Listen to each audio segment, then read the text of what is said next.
Wait చేసేట్టు చేస్తే ఆయన ఉండేటటువంటి కాలంలో 4.5 లక్షల మందికి విఐపి దర్శనాలు ఇచ్చేట. 4.5 లక్షల మందికి. అలాగా డబ్బున్న వాళ్ళకి విఐపి దర్శనాలు దేవుడి దగ్గర ఉంటాయా? మిగతా మతాల్లో అయ్యా నీకు డబ్బులు ఇచ్చి నీకు కూడా ఇంపార్టెన్స్ ఇస్తాను రా అని వాళ్ళు తీసుకుపోతుంటే నీ దగ్గర విఐపి దర్శనాలని పెట్టి వాళ్ళకే ఇచ్చి మిగతా వాళ్ళకి అవకాశం లేకుండా చేస్తే వీళ్ళంతా ఇతర మతాల్లోకి పోక ఏం చేస్తారు?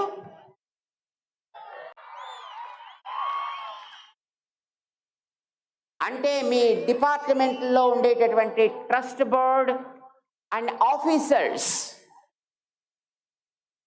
ప్రత్యక్షంగా ఈ హైందవ ధర్మంలో ఉండే వాళ్ళందరినీ మత మార్పిడికి ప్రోత్సహిస్తున్నారు. దీన్ని నిర్వహించడం ద్వారా ప్రేరేపిస్తున్నారు. మీరందరూ కూడా మీ దేవుళ్ళు పైసల వాళ్ళు, వాళ్ళ దేవుళ్ళు ఫ్రీ దేవుళ్ళు. ఫ్రీ దేవుళ్ళు కాదు, పైసలు ఇచ్చే దేవుళ్ళు అని. అందుకే అట్లాంటి ఆఫీసర్స్, అట్లాంటి ట్రస్టీస్ ఈ ఆలయాలకి పనికిరారు. మీరు ఉండదలుచుకుంటే ఆ ధర్మాచార్యులు, ఆలయ నిర్మాణాన్ని చేయించిన వాళ్ళు, ప్రతిష్ఠ చేయించిన వాళ్ళు, సంప్రదాయాల్ని పరిరక్షించేటటువంటి ఇలాంటి మహానుభావులు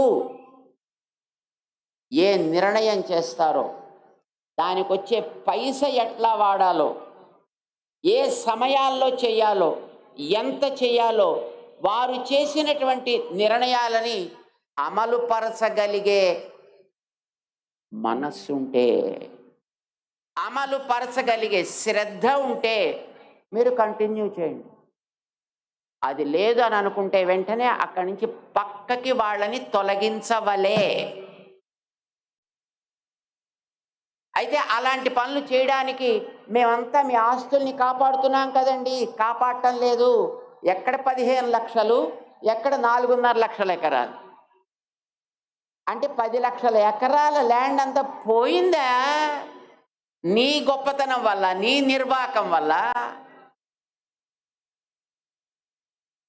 అందుకోసమనే మొట్టమొదట ఆయా ఆలయాలకు సంబంధించి ఉండేటటువంటి ఆస్తులన్నిటినీ ఎవరెవరు